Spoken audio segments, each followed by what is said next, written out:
மதுரை ஆவணி மூலத் திருவிழாவிலே சிவபெருமான் இன்றைய தினம் உலவாக்கோட்டை அருளிய லீலை. உலவாக்கோட்டை அப்படின்னா 24 மரக்கால் அளவு கொண்ட கொள்கலன். ஒரு மரக்கால் அப்படிங்கிறது 4 படி.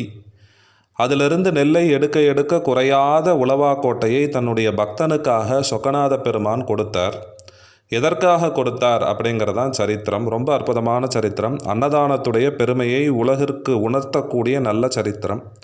மதுரையிலே அடியார்க்கு நல்லான் அப்படின்னு ஒரு வேளாளன் இருந்து வந்தார். அவருடைய மனைவி தர்மசீலை. இருவருமே இல்லறத்தை நல்லறமாக நடத்தி கொண்டு வந்தார்கள். தினசரி சிவனடியார்களுக்கு உணவு கொடுத்து விட்டுத்தான் தான் உண்பது என்பதை தன்னுடைய வாழ்க்கை நெறியாகவே மாற்றிக்கொண்டு வாழ்ந்தார்கள். கிடைக்கக்கூடிய நெல்லில் 6ல் ஒரு பகுதியை அரசாங்கத்திற்கு வரியாக செலுத்திவிட்டு மிச்சமுள்ள அனைத்து நெல்லையுமே அன்னதானத்துக்கு பயன்படுத்தி கொண்டு வந்தார்கள். விஷயத்தை கேள்விப்பட்ட பல சிவனடியார்கள் எல்லாம் அங்கு வந்து உணவினை பெற்றுக்கொண்டு சாப்பிட்டு விட்டு இவர்களை ஆசீர்வாதம் செய்துவிட்டு சென்றார்கள். பல பேருக்கு அது மிக பயனுள்ளதாக இருந்தது. ஆனால் சுவாமிக்கு ஒரு ஆசை, தன்னுடைய பக்தனுடைய பெருமையை இந்த உலகிற்கு சொல்ல வேணும்னு நினைத்த சிவபெருமான் என்ன பண்ணுறார், சற்றே சோதிக்கிறார். விளைச்சல் குறைந்து விட்டது. அதுக்கப்புறம் என்ன பண்ணாங்க, கடன் வாங்கியாவது நாம் அன்னதானம் செய்யணும்னு சொல்லிட்டு கடன் வாங்கி அன்னதானம் செய்து கொண்டு வந்தார்கள். அதன் பிறகு கடன்காரர்கள் யாருமே கடன் கொடுக்காமல் விட்டுவிட்டார்கள். என்ன செய்யறதுன்னு தெரியல.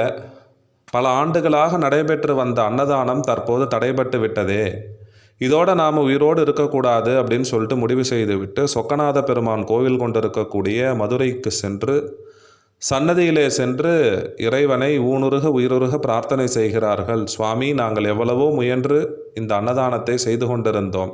இப்படி பல நாட்களாக எங்களால் அன்னதானம் செய்ய முடியவில்லை. நாங்களும் சாப்பிடவில்லை.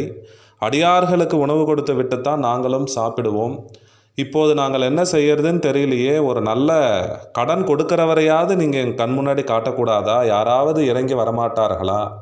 இல்லையேல் நாங்கள் இன்றே உயிர் துறப்போம்னு முடிவு செய்து விட்டார்கள். அவர்களது பக்தியை மெச்சிய இறைவன் சொக்கநாத பெருமான் அசரீரியாக சொன்னார், கவலைப்பட வேண்டாம் பக்தா, உன்னுடைய வீட்டிலே உலவா கோட்டையை அனுகிரகம் செய்திருக்கிறோம். அதிலிருந்து எவ்வளவு நெல்லை எடுத்தாலும் அது குறையவே குறையாது. உன் வாழ்நாள் முழுக்க நீ அந்நெல்லை பயன்படுத்தி அடியார்களுக்கு உணவு கொடுத்து இறுதியிலே சிவபதம் அடைவாய் அப்படின்னு ரொம்ப அற்புதமான அனுகிரகத்தை அந்த தம்பதியருக்கு சொக்கநாத பெருமான் கொடுத்தார். அந்த சுவாமியுடைய திருக்கரத்தில் இன்றைக்கி பார்த்திங்கன்னா அந்த உலவா கோட்டை திருவடியில் அந்த நெல் கதிர்களை இன்றைக்கு நாம் அழகாக இறைவனை படியளந்த பரமனாக தரிசனம் செய்யக்கூடிய ஒரு நாள் இன்றைய தினம். அந்த தரிசனம் நம் அனைவருக்கும் அன்னப்பஞ்சத்தை நீக்கி